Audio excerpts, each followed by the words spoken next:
nalo mpaka wakati huu. Neno linasema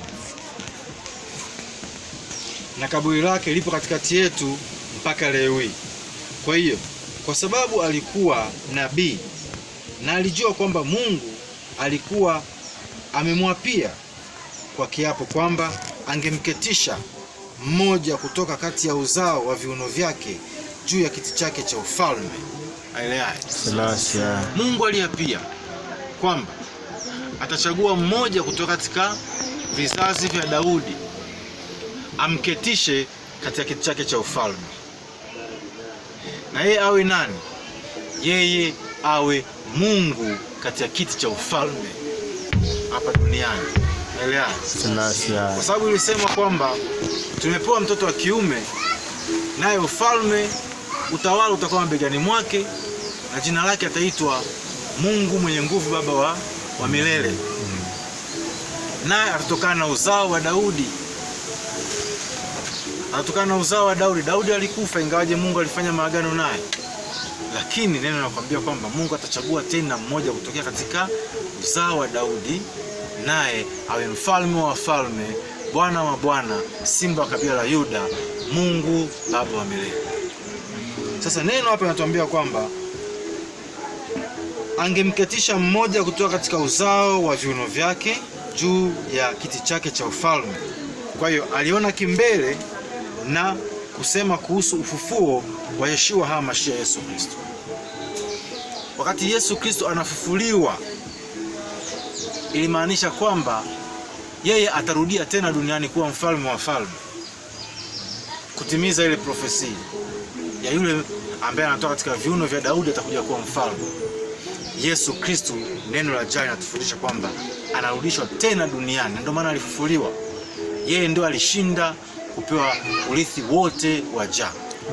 Na urithi wa Jah ni ufalme wa Jah, kuwa Mungu duniani. Sasa Yesu Kristo anarudishwa vipi kwa mara ya pili duniani?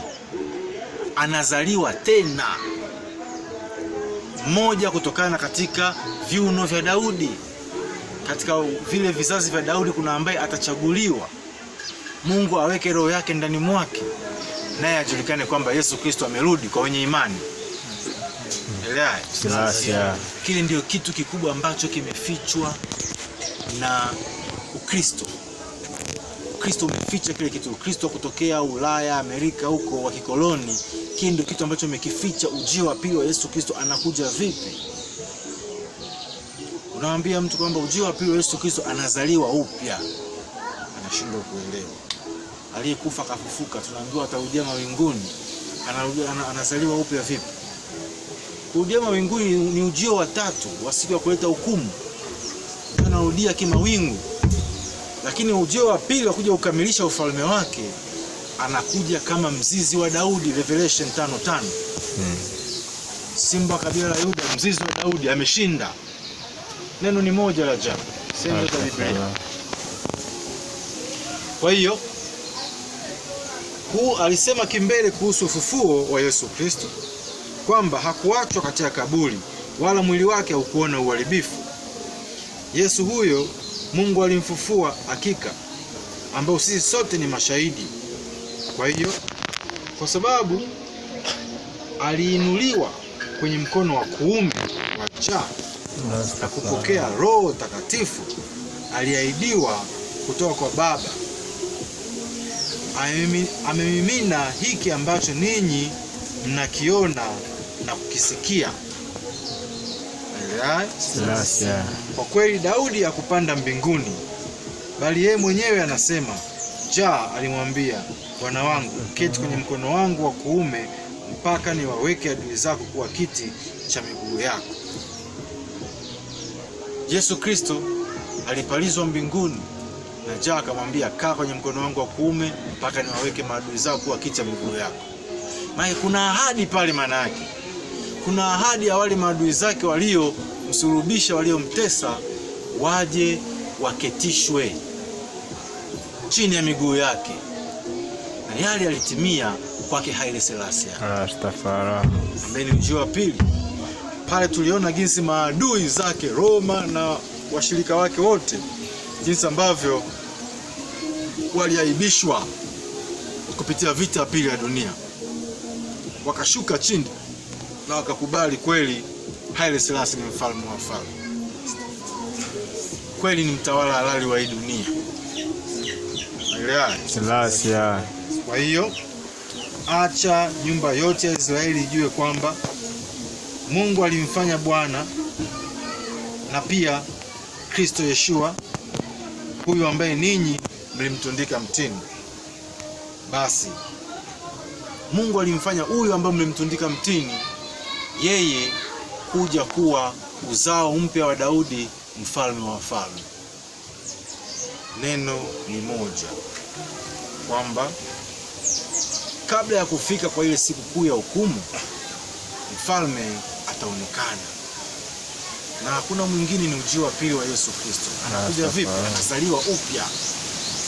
Neno linafundisha vile. Basi waliposikia hilo, walichoma moyoni, nao wakamwambia Petro na wale mitume wengine, wanaume akina ndugu, tufanye nini?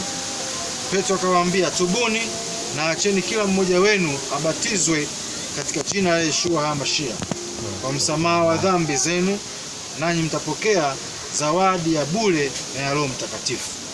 Wabatizwe katika jina la Yeshua HaMashiach. Kipindi kile sasa Yeshua HaMashiach anakuja na jina jipya.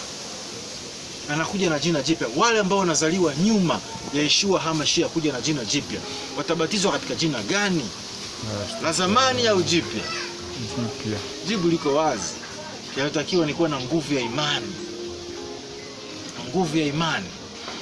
Sisi ambao tunazaliwa katika kipindi cha Haile Selassie ameshafika duniani, baada ya kutimiza kwamba yeye ni ujio wa pili wa Yeshua HaMashiach, tunapaswa kubatizwa katika jina la Jah Rastafari Haile Selassie. Hakuna kingine. Hakuna kingine. Kilichobakia pale ni woga. Revelation 21:8 imekwambia, na wale waoga watashuka katika ziwa la moto kwa sababu ya uoga wa imani. Rastafari. Yesu Kristo, tubuni na acheni kila mmoja wenu abatizwe katika jina la Yeshua HaMashiach kwa msamaha wa dhambi zenu, nanyi mtapokea zawadi ya bure na ya Roho Mtakatifu. Kwa maana ahadi ni kwenu na kwa watoto wenu na kwa wale wote walio mbali, wengi kadri ambayo Jah Mungu wenu huenda akawaita kwake. Na kwa maneno mengine mengi akatoa ushahidi kamili na kuendelea kuwahimiza akisema, okoleweni kutoka katika kizazi hiki